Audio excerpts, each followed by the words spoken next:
Princeton, new Jersey, 18 अप्रैल 1955। मशहूर genius कहे जाने वाले साइंटिस्ट एल्बर्ट आइंस्टाइन की दिल की बीमारी की वजह से मौत हो गई। कई घंटों बाद प्रिंसटन हॉस्पिटल के पैथोलॉजिस्ट थॉमस हार्वी ने उनका ब्रेन उनके शरीर से निकाल लिया। जब 1955 में एल्बर्ट आइंस्टाइन की मौत हुई थी तो प्रिंसटन यूनिवर्सिटी में उनकी बॉडी का पोस्टमार्टम किया गया था। पोस्टमार्टम करने वाले डॉक्टर ने उनका ब्रेन उनके सिर से निकाल लिया था। उन्होंने ब्रेन को निकालकर एक कुकी जार में रख दिया और उस जार को फॉर्मल्डिहाइड केमिकल से भर दिया। उन्होंने उसे कई सालों तक छुपाकर अपने पास रखा। तो एल्बर्ट आइंस्टाइन की मौत के बाद जो अफवाह उड़ी थी कि किसी ने आइंस्टाइन का ब्रेन निकाल लिया है, वो अफवाह नहीं, सच था। पूरी दुनिया इस बात से अनजान थी कि आइंस्टाइन के जीनियस होने की वजह यानी उनका ब्रेन किसी के घर में कुकी के जार में रखा हुआ था। जब ये बात सामने आई तो पहले किसी को यकीन नहीं हुआ। उनका ब्रेन निकालने का मकसद सिर्फ उसे ट्रॉफी की तरह सजाकर रखना नहीं था, वो उसे समझना चाहते थे। इसलिए वो उनके ब्रेन के छोटे छोटे स्लाइसेस न्यूरोबायोलॉजिस्ट और न्यूरोफिजियोलॉजिस्ट को देने लगे ताकि वो स्टडी करके बता सके कि उनके ब्रेन में क्या खास है। फिलाडेल्फिया, पेंसिल्वेनिया, सन 2013। पोस्टमार्टम वाले अस्पताल से 21 किलोमीटर दूर इस म्यूजियम की दीवारों के पीछे जीनियस माने जाने वाले आइंस्टाइन के ब्रेन के कुछ हिस्सों को संभाल कर और छुपा कर रखा गया है। यहाँ मटर म्यूजियम में हमारे पास ममीफाइड ह्यूमंस के अवशेष हैं। अजीब तरीकों से मारे गए लोगों के स्केलेटन्स हैं। लेकिन हमारा सबसे इंपॉर्टेंट आर्टिफैक्ट है ये आइंस्टाइन का ब्रेन। हमारे पास कई तरह के आर्टिफैक्ट्स हैं, लेकिन वो सब मेडिकल फील्ड से रिलेटेड हैं। आइंस्टाइन का ब्रेन सिर्फ एक मेडिकल स्पेसिमेन नहीं है, क्योंकि वो एक आम ब्रेन नहीं है, वो दुनिया के सबसे इंटेलिजेंट इंसान का ब्रेन है।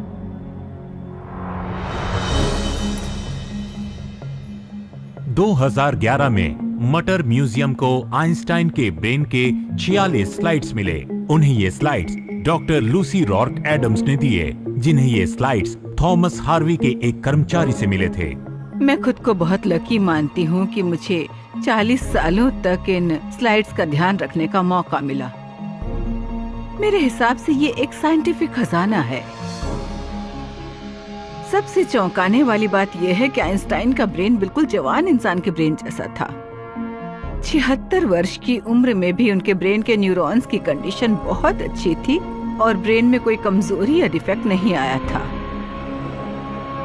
76 साल की उम्र में भी एल्बर्ट आइंस्टाइन के दिमाग के न्यूरॉन्स एक जवान इंसान के ब्रेन जैसे स्वस्थ कैसे हो सकते हैं? उनका ब्रेन दूसरे इंसानों के ब्रेन से अलग क्यों है? आइंस्टाइन का पैराइटल लोब यानी ब्रेन का वो हिस्सा जो नंबर्स को समझता और हैंडल करता है और सोचने की क्रिया में सबसे सक्रिय है, बाकी इंसानों के ब्रेन के मुकाबले 15% ज्यादा चौड़ा है। ये 1955 में ली गई एल्बर्ट आइंस्टाइन की ब्रेन की तस्वीरें हैं। ये ब्रेन आम ब्रेन से अलग है। इसमें जो रेड लाइन दिख रही है वो पैराइटल लोब के वो एरियाज हैं जो नॉर्मल ब्रेन्स के मुकाबले ज्यादा फैले हुए हैं। एल्बर्ट आइंस्टाइन का जो पैराइटल लोब है वो आम ब्रेन से बिल्कुल अलग है, वो यूनिक है। हो सकता है उनके यूनिक ब्रेन की वजह से उनमें खास एबिलिटी थी जिससे वो थॉट एक्सपेरिमेंट्स के जरिए खुद को अजीब अजीब सिचुएशंस में इमेजिन कर पाते थे। वो खुद को लाइट की स्पीड से ट्रैवल करता हुआ इमेजिन करते थे और उनका कहना था कि उनकी इमेजिनेशन बिल्कुल रियल लाइफ एक्सपीरियंस जैसी होती थी। पैराइटल लोब विजुअलाइजेशन जैसी एक्टिविटीज में यूज होता है, इसीलिए हो सकता है कि उनमें विजुअलाइज करने की खास एबिलिटी बड़े पैराइटल लोब की वजह से आई हो। 1980 के दशक में यूसी बर्कली में डॉक्टर मेरियन डायमंड को आइंस्टाइन के ब्रेन की एक और खास खूबी के बारे में पता चला।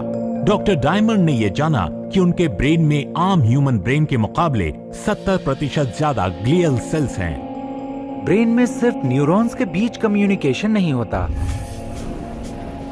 बल्कि न्यूरॉन्स और ग्लियल के बीच भी कम्युनिकेशन होता है। ग्लियल का मेन फंक्शन है इंफॉर्मेशन को कैरी करना।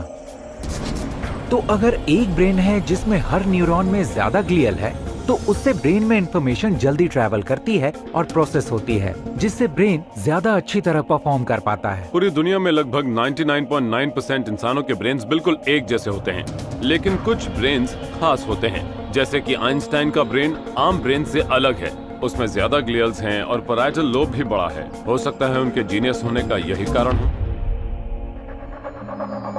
एल्बर्ट आइंस्टाइन का ब्रेन आम इंसानों के ब्रेन के मुकाबले इतना अलग क्यों है? क्या प्राचीन एस्ट्रोनॉट थियरीज का ये मानना सही है कि उनके ब्रेन की बनावट इसलिए अलग थी ताकि अपने थॉट एक्सपेरिमेंट्स के जरिए ब्रह्मांड के ज्ञान की दुनिया में पहुंचने के बाद वो ज्ञान को हासिल कर सके और उसे समझ सके?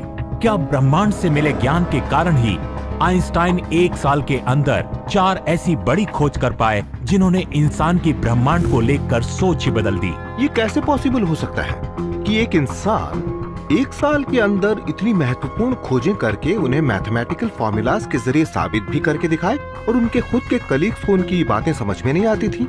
आइंस्टाइन की सोच अपने समय के लोगों से बिल्कुल अलग थी। आइंस्टाइन के ब्रेन का आम ब्रेन से बेहतर होने का कारण क्या था? क्या उनका ब्रेन आम लोगों के मुकाबले ज्यादा तेजी से इवॉल्व हुआ था, या फिर एलियंस द्वारा जेनेटिकली उनके ब्रेन को इस तरह बनाया गया था? क्या एलियंस ने उनके अंदर ऐसे जीन्स डाले थे जिससे उनका ब्रेन आम इंसानों से ज्यादा एडवांस्ड हो सके? क्या दुनिया में ऐसे और भी इंसान हैं जिनमें ऐसे जीन्स हैं जो हमसे अलग हैं, जो इस दुनिया के नहीं हैं, बल्कि शायद एलियंस ने उनमें डाले हैं और हम अभी तक इस बात से बिल्कुल अनजान हैं? हो सकता है कि एक्स्ट्रॉर्डिनरी टैलेंट वाले इंसानों के पास खास एलियन जीन्स हों और इसीलिए वो आम इंसानों से बढ़कर है। क्या आइंस्टाइन के ब्रेन की अलग बनावट की वजह से ही आइंस्टाइन जीनियस थे? क्या उनके ब्रेन को खास तौर पर ऐसा बनवाया गया था जिससे वो अपनी सोच के जरिए दूसरी दुनिया में जाकर वहां के ज्ञान को हासिल कर सके और हमारी दुनिया को समझा सके? शायद इन सवालों के जवाब हमें हमारे इतिहास के दूसरे जीनियस माने जाने वाले लोगों के ब्रेन्स को स्टडी करके मिल सके।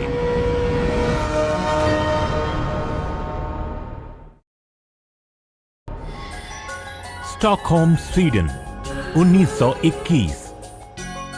Royal Swedish academy of sciences ने एल्बर्ट आइंस्टाइन को फिजिक्स की थ्योरी से विज्ञान के क्षेत्र में महत्वपूर्ण योगदान देने के लिए नोबेल प्राइज से नवाजा था। लेकिन आइंस्टाइन अपने समय के साइंटिस्ट से इतना आगे कैसे थे? 42 साल की उम्र में उन्हें ब्रह्मांड के बारे में इतना कुछ कैसे पता चला?